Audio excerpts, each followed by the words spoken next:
ជំរាបសួរពុកម៉ែបងប្អូនទាំងអស់គ្នាថ្ងៃនេះខ្ញុំមានបេសកកម្មមួយសម្រាប់ផ្ទាល់ខ្លួនខ្លួនឯងខ្ញុំបានរៀបចំនៅអង្គក៏ដូចជាថវិកាតិចតួចដែលចេញពីថវិការបស់ខ្លួនខ្ញុំផ្ទាល់ជូនទៅដល់ពុកម៉ែបងប្អូនដែលគាត់មានជីវភាពខ្វះខាតនៅតាមដងផ្លូវហ្នឹងអញ្ចឹងនៅក្នុងបេសកកម្មនេះគឺខ្ញុំផ្ដោតសំខាន់ទៅលើការធ្វើដំណើរនៅតាមផ្លូវហើយយើងជួបពួកគាត់នៅកន្លែងណាគឺយើងធ្វើការផ្ដល់ជូនគាត់នៅកន្លែងហ្នឹងផងដែរហើយនេះជាការធ្វើដំណើររបស់យើងពីក្រុងតាខ្មៅឆ្ពោះទៅរាជធានីភ្នំពេញដើម្បីទៅរកម្ដុំដែលសម្បូរទៅដោយអ៊ំ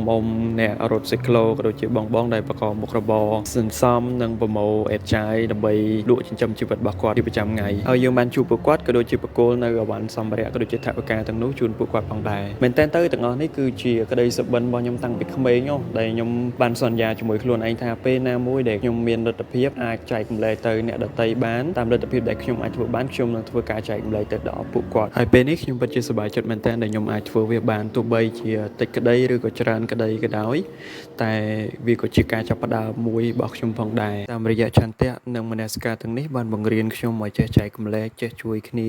និងចេះផ្ដល់ឲ្យគ្នាទៅវិញទៅមកក្នុងនាមយើងជាខ្មែរខ្ញុំគិតថាចាំតើយើងមានអីគ្រប់យ៉ាងទៅយើងចាប់ផ្ដើមធ្វើវាចាប់ផ្ដើមពីឥឡូវយើងនឹងរកឃើញអ្វីទៅជាក្តីសុខនៃការចែកកម្លែក